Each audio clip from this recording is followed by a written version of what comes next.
Tras la primera partida que disputé frente a la Kasparov Turbo Advanced Trainer, muchos de vosotros os preguntabais, ¿se trata de una chatarra de los años 90 que no puede ganarte, Luisón? La primera partida la tenéis en un vídeo que ya publiqué, el enlace está en la descripción, y ahora analizo la que jugué ayer en directo, esta vez yo con negras, y que nos muestra cuál era realmente el problema de cómo pensaban estas máquinas pioneras en la computación de ajedrez.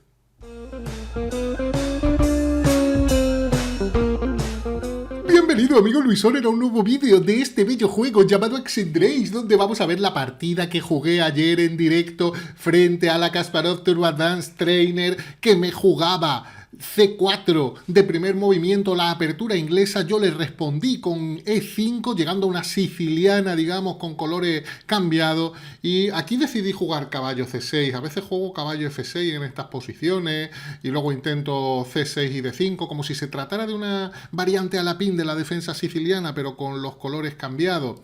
Y aquí me decidí a jugar caballo C6, y en mente de pronto surgía una idea que me parece interesante para enfrentarte a computadoras de esta época, y es que quería no abrir el juego muy pronto, sino permanecer en posiciones cerradas, porque yo había oído y tenía el recuerdo de que en aquella época en posiciones cerradas las máquinas no sabían bien maniobrar, no tenían la habilidad de los humanos para preparar las rupturas adecuadas, el juego de maniobra, y entonces mi idea, después de caballo F3 que me jugó, era jugar con G6 y llegar a posiciones, digamos, como una siciliana cerrada con colores cambiados. Tratar de mantener la posición cerrada. Igual G6, aquí yo esperaba G3, iba a jugar G6. Aquí G6 se puede encontrar con este avance. Esto se ha jugado algunas veces, D4, caballo por D4, alfil G7, y bueno, es una línea interesante donde el blanco va a cambiar rápidamente en C6 y después de B por C6 el negro queda con peor estructura, pero con buenas posibilidades dinámicas. Se ha abierto la columna B, puede golpear en el centro en algún momento, es una posición interesante. El alfil de G7 es muy fuerte, por ejemplo, en estas posiciones. La cuestión es que después de G6 la computadora decide jugar E3 preparando el avance central D4. Yo jugué alfil G7, la máquina rompe, y aquí, siguiendo un poco la idea que yo tenía en mente, realizo la jugada D6. Yo no quería que se abriera demasiado la posición, yo quería mantener la posición cerrada, y en realidad yo lo que tenía ganas era de que la máquina jugara con D5 y llegara a una posición tipo India de rey, por ejemplo, donde intuía que la máquina no se iba a desenvolver demasiado bien. La Kasparov Turbo Advanced Trainer juega alfil E2 y yo jugué alfil D7. Esta jugada me costó un poco de trabajo. Esta posición se ha jugado diferentes veces. Veo que hay partidas con caballo de G a E7, con F5. Yo no quería jugar F5 si se iban a cambiar damas, porque F5 me molestaba la captura. Y si luego ya no retomas con peón, el peón en F5, es decir, si yo juego F5 a peón por, hago una captura que no sea con el peón, no me gusta ese peón solitario en F5, me parece que debilita. Ese peón en F5 tiene sentido con el otro peón, pero entonces se cambian damas y no tenía del todo claro si la posición, cómo de buena podía ser la posición con el peón en F5. No me gustaba caballo de G a E7, porque los D5, yo quería tener ante los D5 la retirada del caballo de C6 a E7.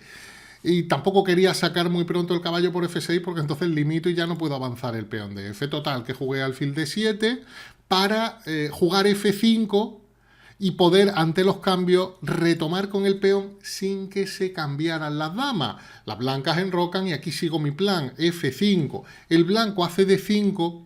Yo ahora tengo mis dudas, porque hay algo que resulta molesto en las posiciones con F5 realizado, y es que el caballo pueda venir a G5, que en algún momento lo vamos a ver, puede ocurrir. Por ejemplo, aquí ya hay que pensar qué pasa. Igual en esta posición no está tan claro, pero a mí ya me molestaban estas ideas y no lo pensé a tiempo. Bueno, a mí me molestan ahora, en ese momento no me había dado cuenta de que eran posibles. No sé si un H6 es muy lento, o igual todo el esquema podría fallar un poco por esas ideas de caballo G5. Aquí jugué caballo E7, me juega B4, que creo que es precipitada. Bueno, pues es precipitada, pero Stockfish estoy viendo que dice que B4 es buena, así que no es precipitada.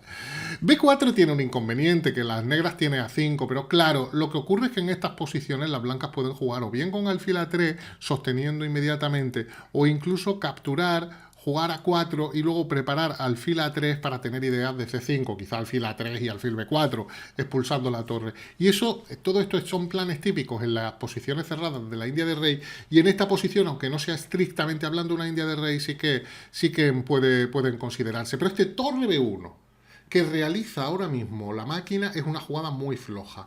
Va absolutamente en contra de la estrategia que debe llevar a cabo el blanco en el flanco de dama. Las blancas estamos en una posición cerrada, con ventaja de espacio de las negras en el flanco de rey y ventaja de espacio de las blancas en el flanco de dama. Cada bando debe jugar en el sector donde tiene la ventaja de espacio. El blanco tiene que estar preparando la ruptura C5. Si las blancas no pueden llegar a hacer C5, si no pueden llegar a hacer ninguna ruptura en el flanco de dama, el negro va a jugar gratis en el flanco de rey, atacando al enroque de las blancas. Por eso en esta posición ese torre B1 me pareció flojo, porque permite cambiar torre por, y ahora el blanco está lejos realmente de conseguir alguna ruptura, alguna actividad en el flanco de dama. Yo jugué B6 para defender el peón de B7 y definitivamente parar C5. Y es verdad que esta jugada es molesta. Quizá esto es lo único que hace que el blanco tenga posibilidades en esta posición. Y es que normalmente con este peón en E5 y este peón en F5, a las negras le interesa tener un peón en H6 para evitar este plan. Aquí jugué dama C8, que me parecía la mejor manera de evitar la entrada del caballo en E6, que igualmente, como yo, porque esto lo estaba retransmitiendo en directo, era lo que más me molestaba, que el caballo acabara en E6. Pero tenía la esperanza de que, como las máquinas de esta época eran muy materialistas, y jugar caballo E6 significa sacrificar un peón, y eso la máquina me parecía que era difícil que lo hiciera. De hecho, jugó alfil B2, H6, y aquí la línea crítica sería caballo E6, sacrificando un peón. Por ejemplo, el Stockfish sí lo ve claro, que aquí dice torre A4 aquí para cambiarte esta torre que está activa y jugar, por ejemplo, una posición así. Y aquí el Stockfish ve claramente mejor a las blancas en esta posición. Porque aunque el negro tenga un peón de más, a las negras le cuesta enrocar con esa dama en B3, le cuesta continuar el juego. La casilla de 5 es importante para las blancas, tienen la pareja de alfiles. No es nada sencillo jugar algo así. ¿Qué es lo que ocurrió en la partida? Que la máquina se va con el caballo F3 y ya me parece que esto es fantástico para las negras. Caballo F6, a dama C2 en roco y torre B1. Y aquí vemos el problema de las máquinas de esta época. El blanco empieza a hacer jugadas naturales, entre comillas, normales. Pues bueno, pues he llevado el alfil a B2, jugada de desarrollo, pongo la pieza que me falta por poner en juego, pero que realmente no están consiguiendo nada. Mientras yo voy a progresar en el flanco de rey y sí que voy a conseguir cosas. El blanco retira el caballo, lo trae al flanco de dama, yo sigo avanzando en ese sector y este H3 que tampoco entiendo por parte de la máquina, porque normalmente es el negro el que está interesado en que ahí se produzcan cambios, en que se produzcan rupturas y abrir líneas para que las piezas del negro, que están bien preparadas para actuar en el flanco de rey, actúen contra un enroque de las blancas que tiene sus piezas muy lejos en el flanco de dama. Bueno, jugué H5... Las blancas A3, que vemos que son jugadas que no sirven para nada en concreto, para muy poco. Alfil H6 mejoró el alfil, caballo B3, torre F7 para que la torre se pueda incorporar por G7 o por H7, el blanco juega alfil D3, la torre ya a G7, en este momento el blanco quita el rey, pero ya sí se produce este cambio que va a resultar demoledor. Después de la captura en H3, el peón viene a F4, estoy amenazando en E3, pero sobre todo estoy abriéndole camino al alfil y a la dama contra el punto H3. El blanco desesperado cambia en F4, pero viene la captura en H3 y ya se están amenazando ideas o con dama G4 directa o con el jaque primero y la dama pasa a H3, donde va a ser muy difícil por parte de las blancas defender los mates. El blanco trae su caballo a E2 en esta posición, pero dama G4, la máquina dice mate en 6, de hecho en concreto en esta posición. Después de alfil H7 la máquina dice que hay mate en 6 con caballo por H7, mate en 6 de las negras, con caballo por H7. A mí me pareció lo mejor, digo, bueno, quiero tener mi caballo defendiendo E4 y mi torre no quiero moverla. De aquí, pues estoy amenazando dama G2 mate, pero también estoy amenazando alfil G2. O depende de cómo, si me hace caballo G3, hago dama F3, jaque y mate en G2. Es que no puede parar todas las amenazas. Así que hizo alfil E4, pero entonces vino alfil G2. Ojo que caballo por E4 es mate en 6, parece que es más exacto, caballo por E4, y luego alfil G2, que da el Stockfish. Stockfish sí que sabe de esto. Stockfish sí que no es una chatarra.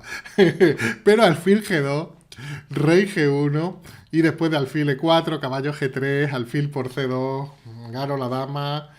Bueno, en esta posición di la partida por ganada para las negras. Sí, no doy mate, no quise llegar al mate, tengo dama de más, voy a comer en F4, voy a ganar otra pieza, estoy atacando. Va, victoria de los humanos frente a una máquina de los años 90. ¿Quieres que me enfrente a otra máquina? Di ahí el nombre, ¿a cuál quieres que me enfrente? De esas de las pioneras, de las máquinas pioneras en la computación en ajedrez. Deja tu comentario, deja tu like, si te ha gustado, comparte y cuento con que nos veamos en el próximo vídeo. Hasta entonces, un abrazo, amigos.